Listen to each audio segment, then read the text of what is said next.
بسم اللہ الرحمن الرحیم۔ پہلے بعض اہم خبروں کی سرخیاں۔ ہندوستان کے وزیر اعظم نے روس سے تیل کی فراہمی کو اپنے ملک کی ترقی کی رفتار کو باقی رکھنے کے لیے ضروری قرار دیا ہے۔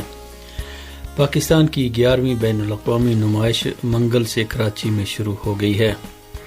اور مغربی کنارے کی صہیونی بستی ایریل ٹاؤن کے قریب اسرائیل مخالف حملے کی خبریں موصول ہوئی ہیں۔ اور اب پیش ہے خبروں کی تفصیل۔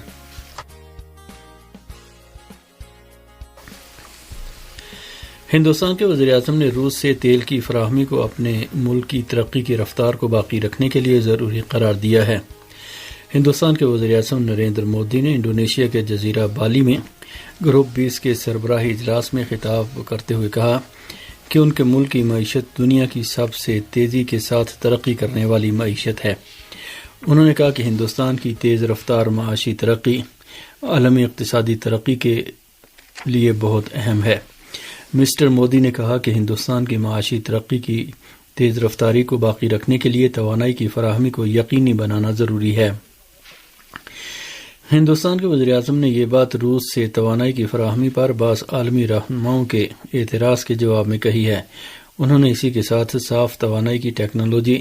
اور سستی فنانسنگ کی فراہمی کے لیے مؤثر اقدامات پر بھی زور دیا۔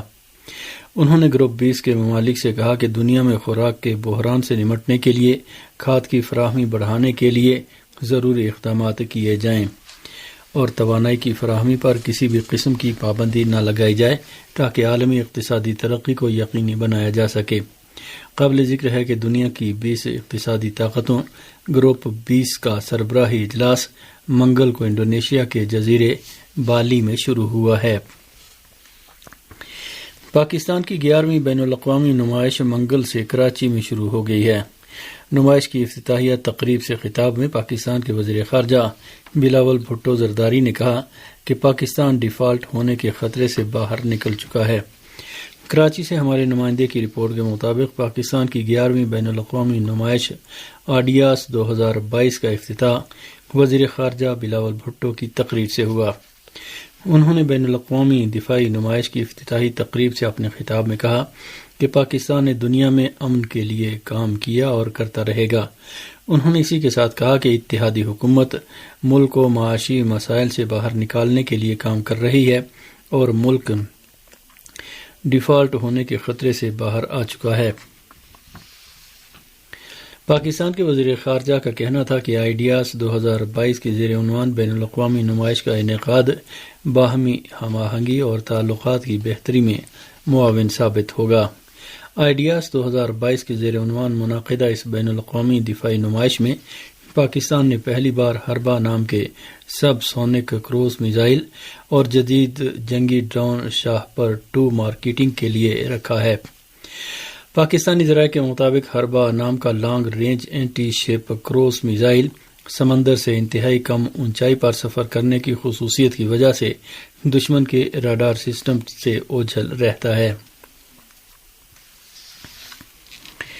مغربی کنارے کی صہیونی بستی ایریل ٹاؤن کے قریب اسرائیل مخالف حملے کی خبریں موصول ہوئی ہیں۔ خبروں میں کہا گیا ہے کہ مغربی کنارے کے علاقے سلفید کے ایریل ٹاؤن کے قریب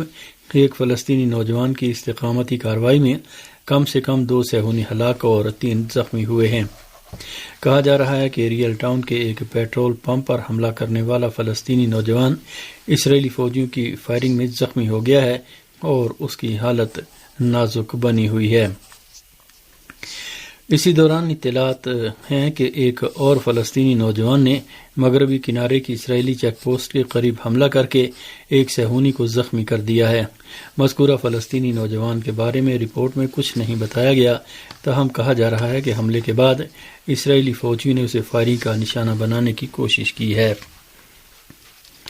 اقوام متحدہ میں ایران اور شام کے مندوبین نے اسرائیل کو مغربی ایشیا کو عام تباہی پھیلانے والے ہتھیاروں سے پاک علاقہ بنانے میں سب سے بڑی رکاوٹ قرار دیا ہے۔ اقوام متحدہ کے زیر اہتمام مغربی ایشیا کو عام تباہی پھیلانے والے ہتھیاروں سے پاک علاقہ بنانے سے متعلق تیسری کانفرنس سے خطاب کرتے ہوئے ایران کے مستقل مندوب امیر سعید ایروانی نے کہا کہ اسرائیل کے ایٹمی ہتھیار خطے کی سلامتی کے لیے سب سے بڑا خطرہ ہیں۔ ان کا کہنا تھا کہ ایران کی پرامن ایٹمی سرگرمیوں کے بارے میں غیر پیشہ ورانہ اور غلط باتیں پھیلانے سے نہ صرف ایسے دعوے کرنے والوں کو کوئی فائدہ نہیں ہوگا بلکہ صہیونی حکومت کی جانب سے توجہ ہٹے گی جو مغربی ایشیا کو ایٹمی ہتھیاروں سے پاک بنانے کے منصوبے میں سب سے بڑی رکاوٹ بنی ہوئی ہے۔ امیر سعید ایروانی نے کہا کہ ایران نہ صرف یہ کہ عام تباہی پھیلانے والے ہتھیاروں پر پابندی سے متعلق تمام بین الاقوامی معاہدوں میں شامل ہے بلکہ 1974 میں مغربی ایشیا کے علاقے کو تباہ کن ہتھیاروں سے پاک بنانے کی تجویز بھی پیش کر چکا ہے اور آج بھی اس تجویز کی حمایت کرتا ہے۔ اقوام متحدہ میں ایران کے سفیر نے امید ظاہر کی کہ دیگر ممالک بھی تہران کی طرح ثابت قدمی کا مظاہرہ کریں گے اور ایسی کسی بھی پالیسی سے اجتناب کریں گے جس سے مغربی ایشیا کو تباہ کن ہتھیاروں سے پاک بنانے کے منصوبے کو نقصان پہنچنے کا اندیشہ ہو۔ امیر سعید ایروانی نے پچھلی 2 کانفرنسوں اور اسی طرح کیمیائی ہتھیاروں سے متعلق کنونشن کے بارے میں نظر ثانی کانفرنس کی ناکامی پر افسوس کا اظہار کرتے ہوئے کہا کہ اس صورتحال سے پتہ چلتا ہے کہ ان کانفرنسوں کی جانب سے مغربی ایشیا کو تباہ کن ہتھیاروں سے پاک علاقہ بنانے کے عمل کی چنداں حمایت نہیں کی گئی جو اس عمل کی تقویت کا سبب بن سکے۔ شام کی حکومت نے ملک میں موجود جارح ترک فوج اور اس کے ہم نوا دہشت گردوں کی طرف سے الحسکہ اور اس کے مضافاتی علاقوں کا پانی بند کرنے کے اقدام کو ایک جنگی جرم قرار دیا ہے۔ ترکیہ کی جارح فوج اور اس کے حمایتی دہشت گرد عناصر نے گزشتہ 2 ماہ سے الحسکہ شہر کے رہائشی علاقوں کا پانی بند کر رکھا ہے جس کے باعث علاقے کے تقریباً 10 لاکھ شہری سخت مشکلات کا شکار ہو گئے ہیں۔ خبر رساں ایجنسی سانا کے مطابق شام کی وزارت خارجہ نے کہا ہے کہ ترکیہ کا یہ اقدام ایک گندا کھیل اور غیر انسانی عمل ہے۔ شامی وزارت خارجہ نے کہا ہے کہ عام شہریوں بالخصوص خواتین، بچوں اور سن رسیدہ لوگوں جیسے سماج کے کمزور طبقات پر پانی بند کرنا جنگی جرم اور خلاف انسانیت ہے۔ ایران کی پارلیمان میں انسانی حقوق کی کمیشن کی سربراہ زہرا اللہیان نے اپنے اقوام متحدہ کے نیو یارک ہیڈ کوارٹر کے دورے میں بتایا کہ گزشتہ 40 سال کے دوران ایرانی خواتین نے جو ترقی کی ہے اس کی مثال نہیں ملتی۔ انہوں نے اپنے دورے کے بارے میں بتایا کہ اسلامی تعاون تنظیم اور دیگر مراکز کے ساتھ مشترکہ نشست کے دوران صحت عامہ، تعلیم، اسپورٹس کے میدانوں اور سائنسی اور تحقیقاتی سرگرمیوں میں ایرانی خواتین کی اعلیٰ کارکردگی کی تفصیلات پیش کی گئیں جنہیں نشستوں میں موجود دیگر وفود نے سراہا۔ زہرا الہیان نے مزید کہا کہ بعض ممالک کے عہدیداروں کو اسلامی جمہوریہ ایران کے دورے کی دعوت دی گئی تاکہ قریب سے آ کر ایرانی خواتین کی ترقی کو دیکھیں اور گزشتہ 40 سال کے دوران حاصل ہونے والی انوکھی پیش رفت سے آشنا ہو سکیں۔ ایران کی رکن پارلیمان نے مزید بتایا کہ آخری اعداد و شمار کے مطابق ایران کی یونیورسٹیوں کے سائنس بورڈ کا 33% حصہ، صحت عامہ کا 70%، ڈاکٹروں کا 40% اور اسپیشلسٹ ڈاکٹروں کا 30% حصہ خواتین پر مشتمل ہے۔ ڈاکٹر زہرا الہیان نے ایران کے اسلامی انقلاب کے بعد فلم ساز خواتین کی جانب سے حاصل شدہ 128 بین الاقوامی ایوارڈ اور اسپورٹس کے میدان میں 3300 تمغوں کو بھی ایرانی خواتین کی صلاحیتوں اور انہیں فراہم مناسب ماحول کا منہ بولتا ثبوت قرار دیا۔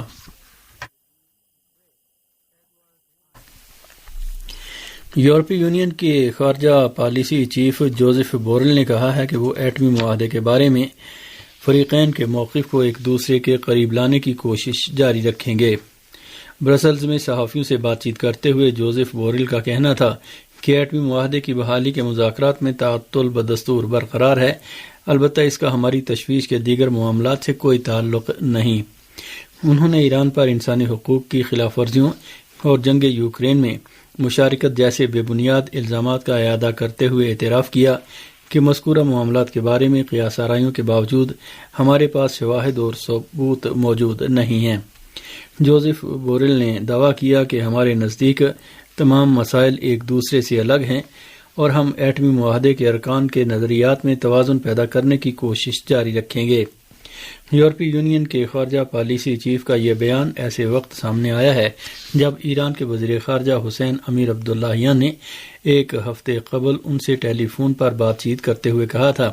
کہ تہران ایک اچھے معاہدے کے حصول کی غرض سے مذاکرات کے لیے آمادہ ہے۔ ایران پہلے ہی واضح کر چکا ہے کہ اگر امریکہ حقیقت پسندانہ رویہ اختیار کرے تو ویانا مذاکرات میں ایک اچھے معاہدے کا حصول ممکن ہے۔ اقوام متحدہ میں ایک قرارداد منظور کی گئی ہے جس کے تحت روس کو یوکرین میں ہونے والے نقصانات کا ازالہ جس میں کہا گیا ہے کہ روس کو یوکرین میں ہونے والے نقصانات کا ازالہ کرنا ہوگا۔ ماسکو نے اس قرارداد کو مسترد کرتے ہوئے کہا ہے کہ صرف روس ہی کیوں، کوریا، ویتنام، عراق، یوگوسلاویہ اور دیگر ممالک کو تباہ کرنے والی طاقتوں کو بھی ہرجانہ دینے پر مجبور کیا جانا چاہیے۔ روس کی قومی سلامتی کونسل کے نائب سربراہ دمیتری میدویدوف نے اقوام متحدہ کے رویے پر سخت تنقید کرتے ہوئے اپنے سوشل میڈیا پیج پر لکھا ہے کہ اقوام متحدہ کو امریکہ اور نیٹو کا بھی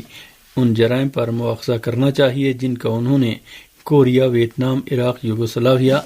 اور متعدد دیگر ممالک میں کیا ہے۔ دمیتری میدویدوف نے مزید کہا کہ اگر اقوام متحدہ میں امریکہ سے ہرجانہ لینے کی قرارداد منظور نہ کی گئی تو اس عالمی ادارے کی ایک انتہائی المناک شبیہ دنیا کے سامنے پیش ہوگی۔ انہوں نے کہا کہ اس صورت میں ماسکو اقوام متحدہ سے ہٹ کر کام کرے گا جو اس عالمی ادارے کے لیے ایک دردناک اختتام کے مترادف ہوگا۔